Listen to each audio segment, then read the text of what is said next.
Sometimes weird things happen at the office, and if I ever write a book about it, this will probably go in there. I'm Dr. Patty Barch. I'm a traditional naturopath, founder and owner of Naturally Unbridled Wellness and naturallyunbridled.com. This is Down the Ridge with Dr. Patty, where I give you 7 to 10 minutes of holistic life and wellness information on my way to work. Before I get to my interesting story and the topic of the day, I just wanted to remind everyone that my class that I'm teaching through Winona Community Education is Tuesday. This is Friday. I think it's like around the 26th, and Tuesday I think is the 30th. It's foggy.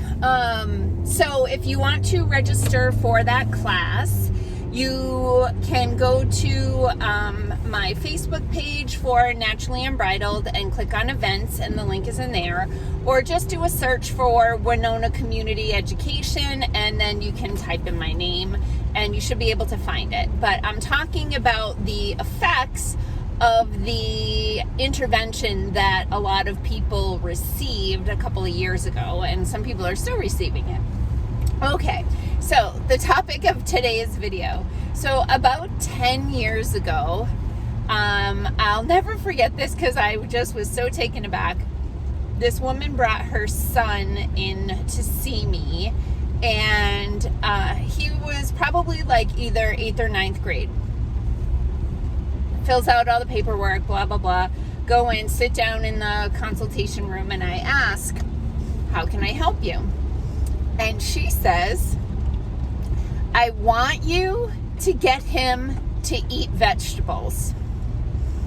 I'm like, that ship has sailed at this point. If you have a 14-year-old that won't eat vegetables, you missed the boat on that. And I don't know what you think that I do here, but brainwashing your child into eating vegetables is not on my list of services. I don't remember actually how the conversation went, but yeah. Anyway, so what I really want to talk about today is kids and food. As part of my naturopath program, I had to read a really fascinating research study. It's called the Appleton Boy Study. And what was cool is when I read it, I was in naturopath school, so I was living in New Hampshire, and I didn't even know Appleton was in Wisconsin. And then when I moved here to Minnesota-Wisconsin line, and I learned where Appleton was, I was like, oh, the Appleton Boy Study, cool. So the takeaway message from the Appleton Boy Study is there was call it a reform school for boys, right? Boys with significant behavior problems, that sort of stuff, who ended up in a facility instead of in their homes. And there were tons of problems in this facility, lots of fights, just really bad behavior, bad attitudes, and I don't know whose idea it was, but God bless these people. Somebody decided to revamp the entire nutritional program at the facility. And so what they did was they got away from the government-issued processed food laden with chemicals, sugar, depleted of nutrients on the stupid food pyramid. And, oh, that hawk is there again. Good morning. And they threw out all that stuff, and they started feeding these children a whole foods diet. Now, they didn't just throw out the cornflakes and throw eggs in front of them. They involved the students in the meal planning and the meal preparation. And so the kids would sit down and they would do menu planning, and there was somebody helping them to create a balanced meal, add different colors, different flavors. They were finding recipes. The kids were doing the meal prep, so they were washing the potatoes, peeling the potatoes. I don't peel my potatoes. cutting vegetables, cooking vegetables, taking pride in the meals that they were creating. And lo and behold, the behavior problems vanished. They didn't just get reduced, they vanished. Their discipline referrals just went away. And not only that, but these kids started to become goal-oriented. They decided to start asking about going to college or, just where they were headed in their life, rather than this, that angst that disturbed children can have. Now, there are countless books available on the impact of nutrition on the brain and emotions and child development. Tori in my office really is a resource for this. She has a wealth of knowledge in this area. But I wanted to bring it to your attention because things have gone so off the rails with the school lunch program. When I was a teacher, bus duty and cafeteria duty, I was standing out there. I'm like, I have advanced college degrees and I am standing out here in 20-degree weather trying to get these teenagers to stop making out and get on the bus and go home so I can go back inside. Yeah, so I loved teaching, but I hated that stuff.